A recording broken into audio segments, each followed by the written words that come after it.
আসসালামু আলাইকুম বন্ধুরা, সবাই কেমন আছেন? আশা করি সবাই ভালো আছেন। তো আজকের ভিডিওতে আমি একটি পাওয়ার ব্যাংক তৈরি করে দেখাবো, ফাস্ট চার্জিং পাওয়ার ব্যাংক। তো পাওয়ার ব্যাংকটি তৈরি করার জন্য আমি একটা এরকম সার্কিট নিয়ে নিয়েছি, ফাস্ট চার্জিং সার্কিট। এটা পিটি সাপোর্ট করে, অর্থাৎ 5 ভোল্ট 2 এম্পিয়ার, 9 ভোল্ট 12 ভোল্ট পর্যন্ত সাপোর্ট করে, কুইক চার্জ সাপোর্ট করে। এটা আর কি ফাস্ট চার্জিং সাপোর্ট করে। এই পোর্টের মাধ্যমে নর্মাল চার্জ হয়। আর এই জায়গায় ব্যাটারি ইন্ডিকেটর সহ একটা ডিসপ্লে আছে। আর এই বোর্ডের এই পাশে একটা অন অফের সুইচ আছে, যেটা দিয়ে সার্কিটটিকে অন অফ করা হয়। তো আমার কাছে প্রথমে এরকম একটি সার্কিট ছিল, যেটা দিয়ে একটা পাওয়ার ব্যাংক তৈরি করেছিলাম। তো আমার এই ভুলের কারণে এর আইসিটা নষ্ট হয়ে গেছে। এখন ব্যাটারির সংযোগ দিলেই শুধু আইসি গরম হয়। তো এই আইসিটা নষ্ট হয়ে গেছে। তো এই সার্কিটের পরিবর্তে এখন আমি এই সার্কিটটা মার্কেট থেকে কিনে নিয়েছি। এর দাম 250 টাকার থেকে একটু বেশি নিয়েছে। তো আপনারা চাইলে এরকম সার্কিট দিয়ে পাওয়ার ব্যাংক তৈরি করতে পারবেন। তো সার্কিটটা আকারের দিক থেকে বড় হওয়ায় আমি প্রথমে যে পাওয়ার ব্যাংকটা তৈরি করছিলাম, ওই পাওয়ার ব্যাংকে এই সার্কিটটি জায়গা হয় না, অর্থাৎ এই সার্কিটটি বড় হওয়ার কারণে জায়গা অনেক বেশি নেয়। তো এর জন্য আমি পুনরায় অন্য একটি ডিজাইন করে আরও একটি পাওয়ার ব্যাংক তৈরি করব। এটা আপাতত বাদ থাকবে।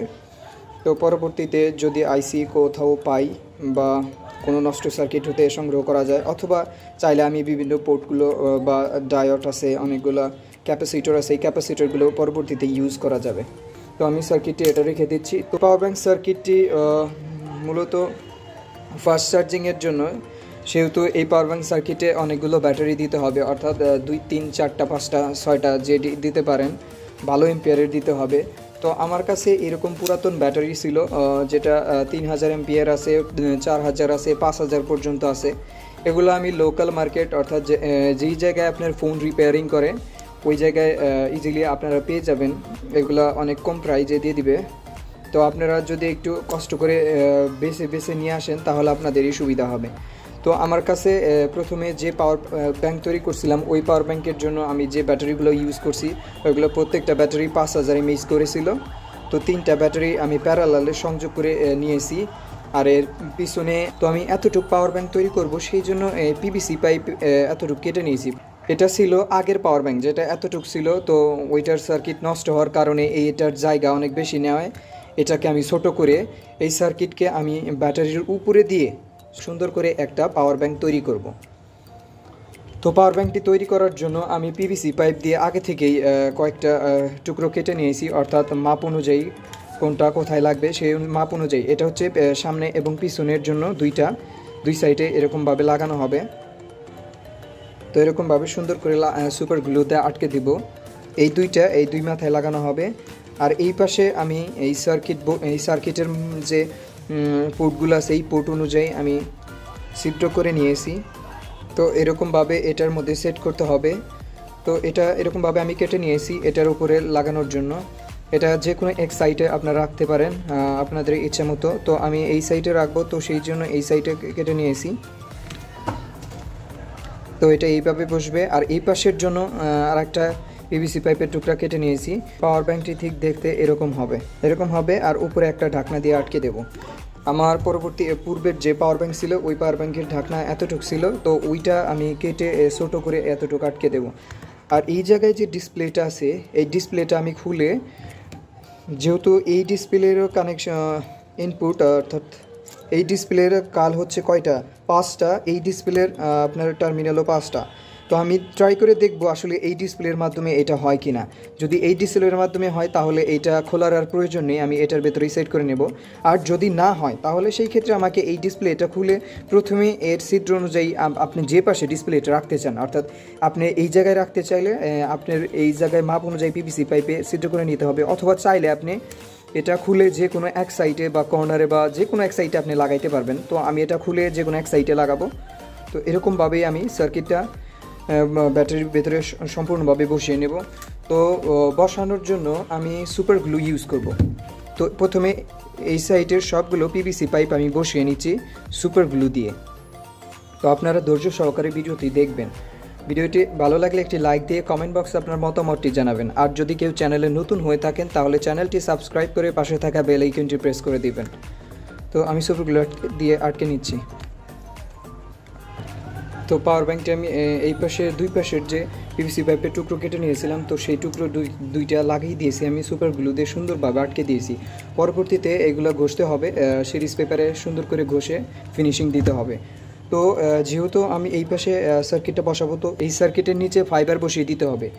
এর কারণ যদি চার্জিংয়ের সময় অথবা আপনারা যখন এই পাওয়ার ব্যাঙ্ক থেকে আউটপুট নেবেন তখন হয়তো পাওয়ার ব্যাঙ্ক সার্কিটটি গরম হতে পারে। এই গরমের কারণে জানি ব্যাটারিতে কোনো সমস্যা না হয়, সেই জন্য আমি এরকম আপনার হিট টিউব পাওয়া যায় বাজারে, যেগুলো আপনারা মোটর ওয়ারিং করে অথবা ফ্যান রিওয়াইন্ডিং করে, ওই জায়গায় পেয়ে যাবেন। তো আমি কেচিতে কেটে ফাটিয়ে নিয়েছি। তো এটা এই জায়গায় এরকমভাবে বসাবো যাতে ব্যাটারি এবং সার্কিটের মধ্যে ইনসুলেশন থাকে। তো আমি সার্কিটটা এরকমভাবে এটার উপর বসিয়ে দেব। আর যেহেতু এই ফাইবারগুলো হিট প্রুফ হয়ে থাকে, সেহেতু আমাদের এই সার্কিটটি বেশি গরম হবে না। তো এই পাশে এটা এরকমভাবে লাগাতে হবে।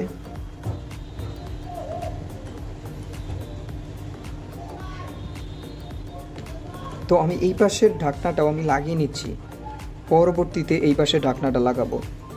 তো আমার সম্পূর্ণ সাইটে সুপার গ্লু দিয়ে আটকানো শেষ। এখানে এটা হচ্ছে ব্যাটারির পজিটিভ টার্মিনাল, এটা হচ্ছে ব্যাটারির নেগেটিভ টার্মিনাল।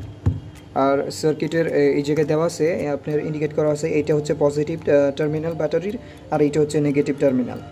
আর আপনারা এক টুকরা পিভিসি পাইপ এই সার্কিটের এই জায়গায় থেকে এই কেসের এই মাথা পর্যন্ত কী বলো এটাকে, ঠেকনা, যেটা আমাদের গ্রামের ভাষায় বলে, ঠেকনা দিয়ে দিব, যাতে এই সার্কিটটা কোনো সময় যদি আপনার ইউএসবি ঢুকান সেই ক্ষেত্রে ভিতরে না আসে। সেই জন্য এই পাশে একটা আমি পিভিসি পাইপের টুকরো দিয়ে দিচ্ছি। তো সার্কিটটি আমি লাগিয়ে নিয়েছি। এই জায়গায় ডিসপ্লেটা ছিল, ডিসপ্লেটা আমি এই পাশে ছিদ্র করে ভিতরে ঢুকিয়ে দিয়েছি, আর এই পাশ থেকে আমি তারের মাধ্যমে ডিসপ্লে কানেকশন করে দিয়েছি। আমি প্রথমে এই ডিসপ্লেটা কানেকশন করে দেখছিলাম আসলে কাজ করে কিনা, তো এটা উল্টাপাল্টা কাজ করে, তো এই জন্য এটা লাগাই নেই। এই পাশে আপনারা চাইলে ডিসপ্লে না খুলেও এই পাশে সরাসরি ছিদ্র করে লাগাতে পারবেন। তো আমি এরকম করে করছি, আপনারা চাইলে অন্যভাবে করতে পারবেন। তো এই জায়গায় আমি টেপ দিয়ে আটকে দিচ্ছি যাতে কোনো শর্ট সার্কিট না হয়। তো এই সার্কিটটার এই পাশে একটা সুইচ আছে, এই সুইচের মাথায় আমি হালকা কাগজ দিয়ে মুড়িয়ে একটু সুপার গ্লু দিয়ে আটকে দিয়েছি। এটা এইভাবে যখন থাকবে, এই পাশে আর একটা বিষয়, এই পাশে আমি একটা ছিদ্র করে দিয়েছি যেটা দিয়ে আমি সুইচটা অন অফ করব। আর এই পাশে আমি তারের ভিতর দিয়ে ফাইবার ঢুকিয়ে দিয়েছি যাতে কোনো অসুবিধা না হয় বা শর্ট সার্কিট জনিত কোনো সমস্যা না হয়। তো সার্কিটটা ঠিক এইভাবে থাকবে, এটার ভিতর দিয়ে সুইচটা এটার ভিতর দিয়ে বের হবে। এই পাশ থেকে আমরা সুইচ অন অফ করতে পারবো। এই দুই টার্মিনালে ব্যাটারি দুটি সংযোগ করে নিচ্ছি। তো আমি ব্যাটারি টার্মিনাল দুটি সংযোগ করে নিয়েছি, ভালো করে সোল্ডারিং করে নিয়েছি। আর আপনারা ব্যাটারি তার অনেক মোটা দিবেন যাতে হাই এম্পিয়ার যাতে বহন করতে পারে। আর এই পাশে দেখেন ডিসপ্লেতে আলো আসছে, চার্জ দিতে হবে। চার্জ দিলে আপনার কত পার্সেন্ট চার্জ আছে সেইটা শো করবে। এখন আপাতত এইটাই লেখা উঠবে। তো আমি কেসটি সুন্দরভাবে কেসের ভেতরে আটকে দিচ্ছি সুপার গ্লু দিয়ে। তো আমি সুপার গ্লু দিয়ে এই পাশে যে একটা টুকরো দেওয়ার জন্য বলছিলাম, এই পাশে এই টুকরোটা দেওয়ার কারণে যদি আমি এই পাশে ইউএসবি দিই তাহলে যাতে এই সার্কিটটা সরে না যায়, সেই জন্য এই পিভিসি পাইপের টুকরো এই পাশে দেওয়ার কারণ। তো এখন আমি এইটা সুপার গ্লু দিয়ে আটকে দিই। তো আমার ভেতরের কাজ পুরোপুরি কমপ্লিট, দেখতেই পারছেন। আর এই পাশে এই সুইচের মাধ্যমে আমরা এই ডিসপ্লেটিকে অন অফ করতে পারবো। আর আপনারা চাইলে এর উপরে কোনো কিছু দিয়ে দিতে পারবেন যাতে কোনো ধরনের সমস্যা না হয়, কারণ এই ধরনের সার্কিটে খুবই সেন্সিটিভ, একটু সামান্য কারণে এই সার্কিটে কোনো সমস্যার সৃষ্টি হয়। তো আমি একটু ইনসুলেশন হিসেবে ব্যবহার করবো এই টুকরো কাগজ।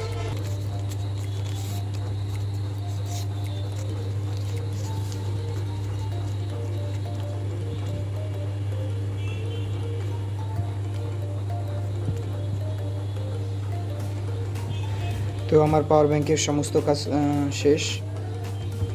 এখন সুন্দর করে সার্কিটটাকে বসিয়ে নেব।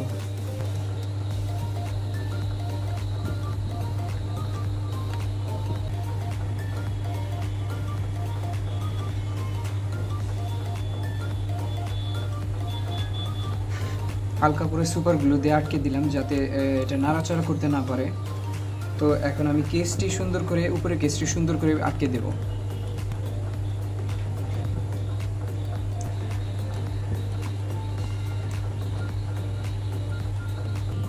তো বাড়তি অংশটুকু কেটে ফেলে দিতে হবে অথবা ঘষে সমান করে নিতে হবে। তো আমি পুরোপুরি ঘষে সমান করে নিচ্ছি, তারপরে আপনাদের দেখাবে দেখতে কত সুন্দর দেখায়। তো এই পাশে হচ্ছে সুইচটা হচ্ছে এই পাশে রাখছি আমি, এই সুইচের মাধ্যমে আমরা ডিসপ্লেকে কন্ট্রোল করতে পারবো। আর এই পাশে হচ্ছে আপনার এটা হচ্ছে ফাস্ট চার্জিং পোর্ট, আর এটা হচ্ছে নর্মাল চার্জিং। আর টাইপ সির মাধ্যমে আউটপুট নেওয়া যাবে অথবা চার্জিং করা যাবে, এবং মাইক্রো ইউএসবির মাধ্যমেও এই পাওয়ার ব্যাঙ্কটিকে চার্জ করা যাবে। আর একটা বিষয়, কেসের আমি কিছু কিছু জায়গায় সুপার গ্লু দিয়ে আটকে দিয়েছি, যেমন এই জায়গায় কানিতে ফুল একবারে পুরোপুরি সুপার গ্লু দিয়ে আটকানো যাবে না, কারণ কোনো সময় যদি সার্কিটে কোনো সমস্যা হয় যাতে আপনাদের খোল পুনরায় খুলতে কোনো সমস্যা না হয়, সেই জন্য আপনারা একবারে পুরোপুরি সুপার গ্লু দিয়ে আটকাবেন না। তো অবশেষে সম্পূর্ণ বক্সটি আমি সুন্দর করে সিরিজ পেপার দিয়ে একটু সময় নিয়ে ঘষে নিয়েছি, দেখতে অনেক সুন্দর লাগছে, ফিনিশিংও ভালো হয়েছে। তো দেখতেই পারছেন। তো এখন আমি এটা দিয়ে চার্জ করে দেখাবো আসলে চার্জ হয় কি না। তো আমারটায় চার্জ আছে 92%। তো এখন আমি চার্জ করে দেখাচ্ছি আসলে কতটুকু চার্জ হয় বা ফাস্ট চার্জ হয় কি না। তো প্রথমে আমি এই পিডি ট্রিগার মডিউল দিয়ে দেখাবো এটা থেকে সর্বোচ্চ আমরা কত ভোল্ট আউটপুট পেতে পারি। এখানে দেখেন 5 ভোল্ট, 9 ভোল্ট, 12 ভোল্ট, 15 ভোল্ট এবং 20 ভোল্ট পর্যন্ত সর্বোচ্চ আউটপুট পাওয়া যায় ফাস্ট চার্জিং থেকে। তো এটা দিয়ে আসলে দেখব এই পাওয়ার ব্যাঙ্ক থেকে কতটুকু ফাস্ট চার্জিং আসে। তো পাওয়ার ব্যাঙ্কের এই জায়গায় আমি ইউএসবিটা লাগিয়ে দিচ্ছি, আর এই পাশে লাগিয়ে দিলাম। আর আমি একটি ভোল্ট মিটারে দেখাচ্ছি আসলে কতটুকু দেখায়। তো দেখেন ফাস্ট চার্জিংয়ের সাথে সাথে এই জায়গায় পিডি লেখা উঠছে, আর দেখেন 9 ভোল্ট সাপোর্ট করতেছে। তো আমি সুইচ 1 অফ করে দিলে দেখা যাবে 5 ভোল্ট আউটপুট দিচ্ছে। তো দেখেন এখন 5.1 ভোল্ট আউটপুট দেখাচ্ছে। তো আমি আর একটা সুইচ অন করে দিলাম, তো দেখতেই পাচ্ছেন এখন 12 ভোল্ট আউটপুট দেখাচ্ছে, অর্থাৎ 12 ভোল্ট 1.5 এম্পিয়ারে চার্জ করতে পারবে। এই পাওয়ার ব্যাঙ্কটা হচ্ছে 22 watt fast charging power bank. এখন এটা দিয়ে আপনারা চাইলেই যে কোনো ফোন চার্জ করতে পারবেন ফাস্ট চার্জিং মোডে। তো আমি পাওয়ার ব্যাঙ্কটি চার্জ করে দেখাচ্ছি আসলে পাওয়ার ব্যাঙ্কটি চার্জ হয় কিনা। পাওয়ার ব্যাঙ্ক চার্জ দিলে এই জায়গায় দেখেন ব্লিঙ্ক করতেছে, অর্থাৎ এটার মাধ্যমে বোঝা যাচ্ছে যে আসলে পাওয়ার ব্যাঙ্ক চার্জ উঠতেছে। তো এই পিডির মাধ্যমে আউটপুট পেলাম 5 ভোল্ট, 9 ভোল্ট এবং 12 ভোল্ট। তাহলে বোঝাই যাচ্ছে যে এটা একটা ফাস্ট চার্জিং পাওয়ার ব্যাঙ্ক। তো এটা দিয়ে যেহেতু আমার কাছে এখন বর্তমানে কোনো ফোন নেই, যে ফোনটা আছে ওই ফোন দিয়ে ভিডিও করা হচ্ছে, তো সেই জন্য দেখাতে পারলাম না। তো আমি একটি TWS চার্জ করে দেখাচ্ছি। দেখেন এটা ব্লিঙ্ক করতেছে, অর্থাৎ চার্জ উঠতেছে। তো ভিডিওটি যদি ভালো লাগে তাহলে একটা লাইক দিয়ে কমেন্ট বক্সে আপনার মতামতটি জানাবেন। আর চ্যানেলে যদি কেউ নতুন হয়ে থাকেন তাহলে চ্যানেলটি সাবস্ক্রাইব করে পাশে থাকা বেল আইকনটি প্রেস করে দিবেন। তো সবাই ভালো থাকবেন, সুস্থ থাকবেন, আল্লাহ হাফেজ।